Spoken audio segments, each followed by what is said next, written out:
Welcome to video problem 22 on electromagnetic induction and inductive circuits. In this problem we demonstrate that according to the Faraday's law of induction that we also elaborated on in video problem 21, the presence of an inductance in a circuit induces an electromotive force that will oppose the change of the current in the circuit.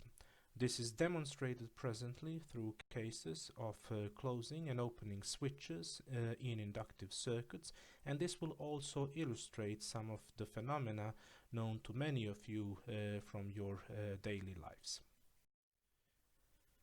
So what is Faraday's law of electromagnetic induction? A brief explanation will be like this. Consider the stationary part C, which is bounding a surface S.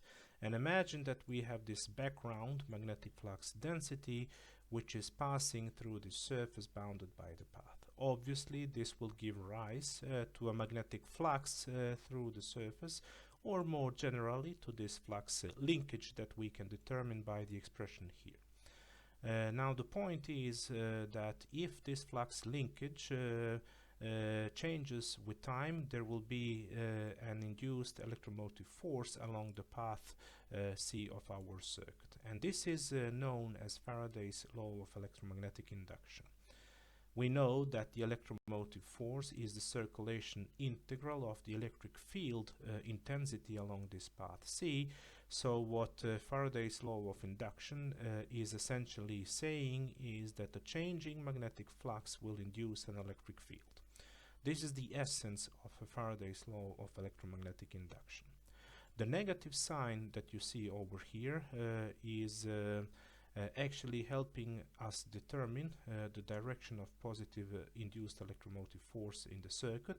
This is known as a Lenz's law, and it expresses the general manifestation of the tendency of any system to resist the change. And perhaps this is most easily illustrated if we place a physical circuit along this path C, for instance a wire. In that particular case, the presence of the induced electric field will give rise to an induced current that will flow in the wire.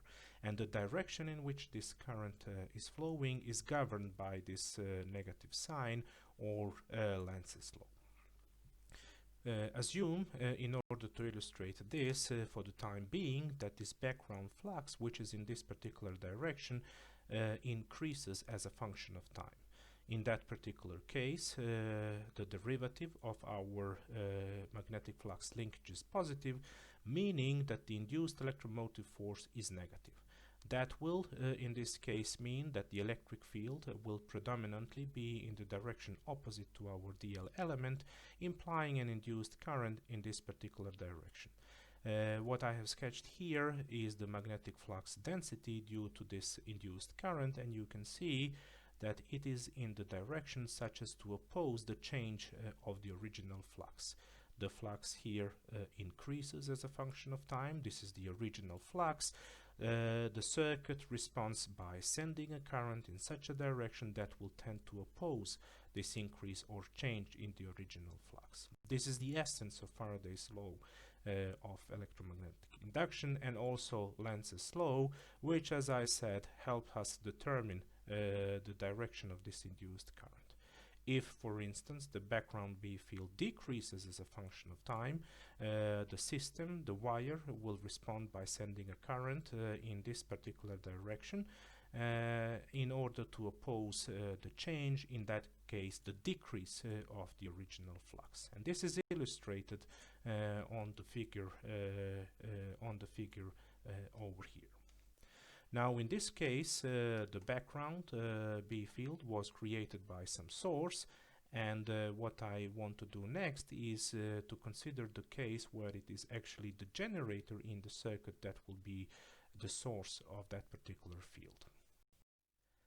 So, as I have already implied, now a generator within the circuit itself is the source of the current through the circuit, and thus the flux linking the circuit.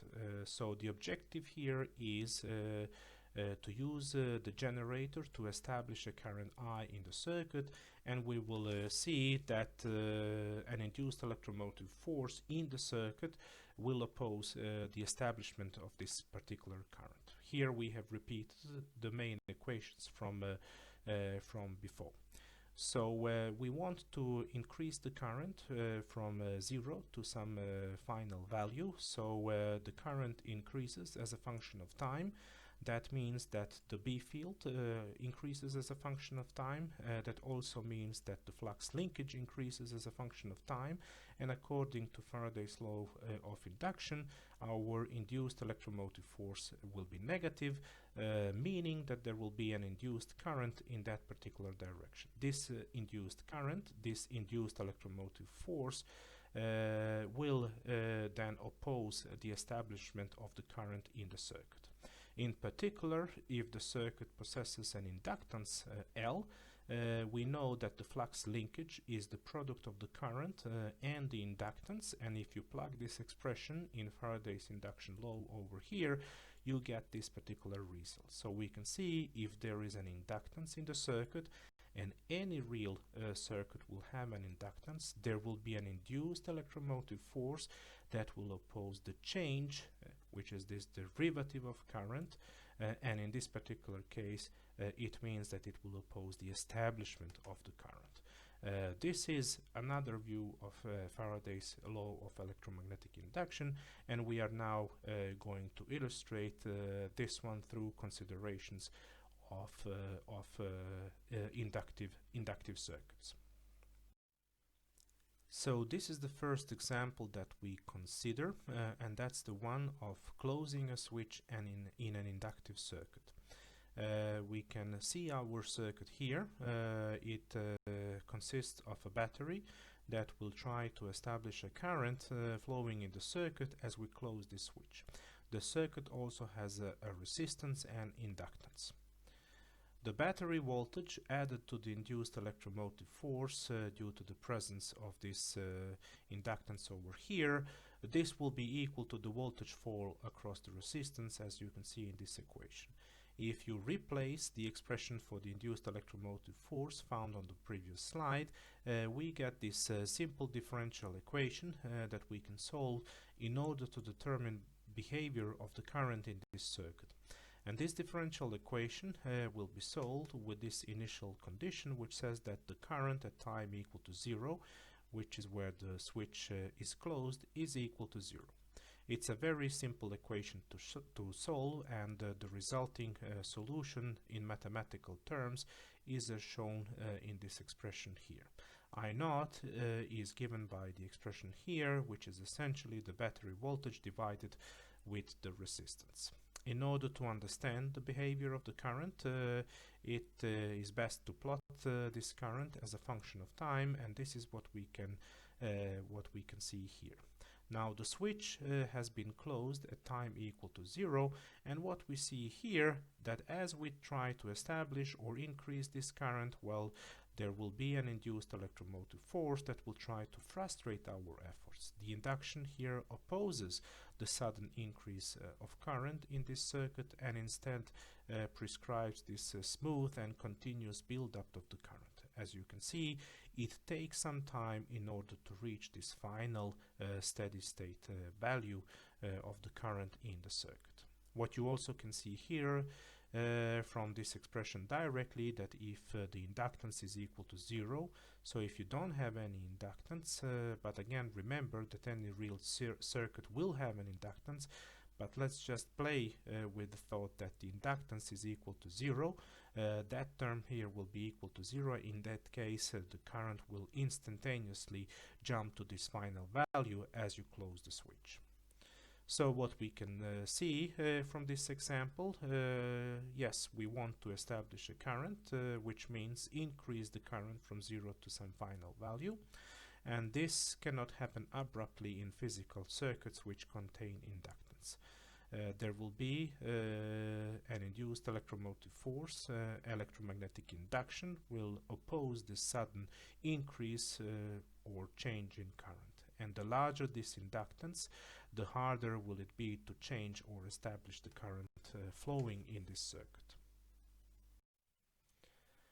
The second case is that of opening a switch in an inductive circuit. So it is essentially the same circuit as before, but now we suddenly cut the wire over here or open a switch.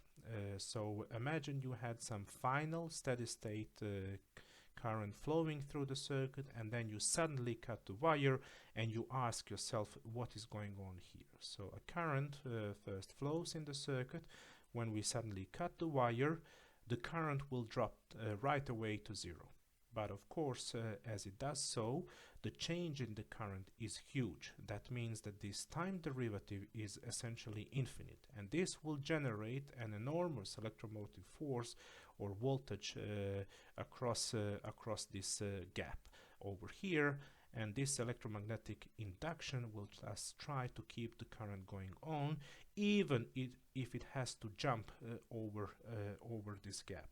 And this is why you sometimes see, for instance, sparks when you unplug an iron or a toaster, because electromagnetic induction is desperately trying to keep the current going on, even if it has to jump the gap in the circuit.